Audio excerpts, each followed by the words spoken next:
खारीक खोबऱ्याचा कूट कसा बनवायचा ते पाहूया।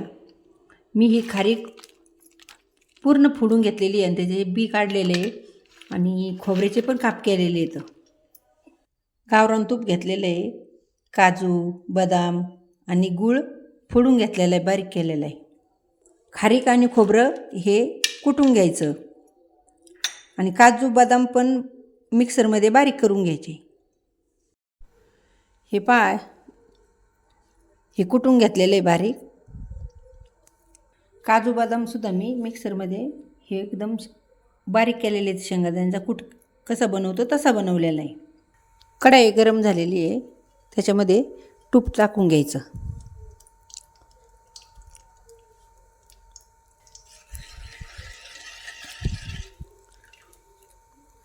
तुम्हाला जेवढा गूळ पाहिजे तेवढा टाका गुळीला।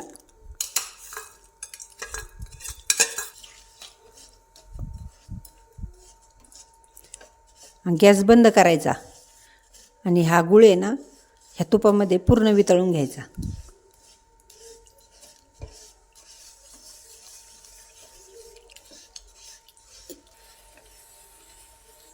गूळ आहे ना पूर्ण असा बारीक झालेला आहे तुपामध्ये आणि गॅस मगाशीच बंद केलेला आहे।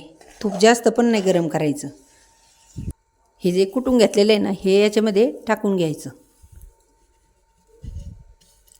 हे पण टाकून घ्यायचं, तुम्हाला जेवढं पाहिजे तेवढं टाकू शकता। हे छान असं मिक्स करून घ्यायचं।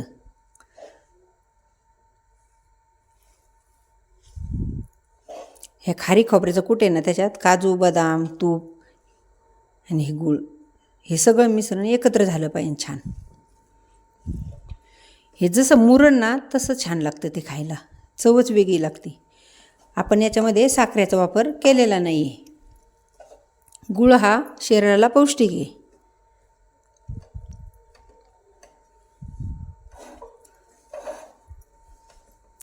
हे चांगलं असं मिक्स करून घ्यायचं, हे एकत्र झालं पाहिजे।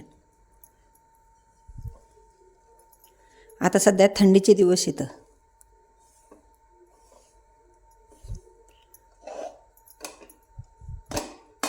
म्हणून आपण सगळं असं खाल्लं पाहिजे।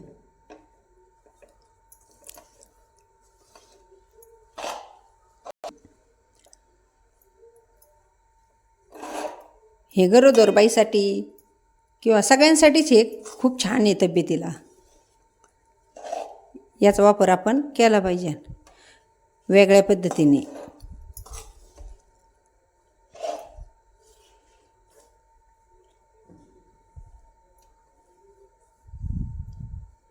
पहा, खारी खोबऱ्याचा कूट आपला हा तयार झालेला आहे।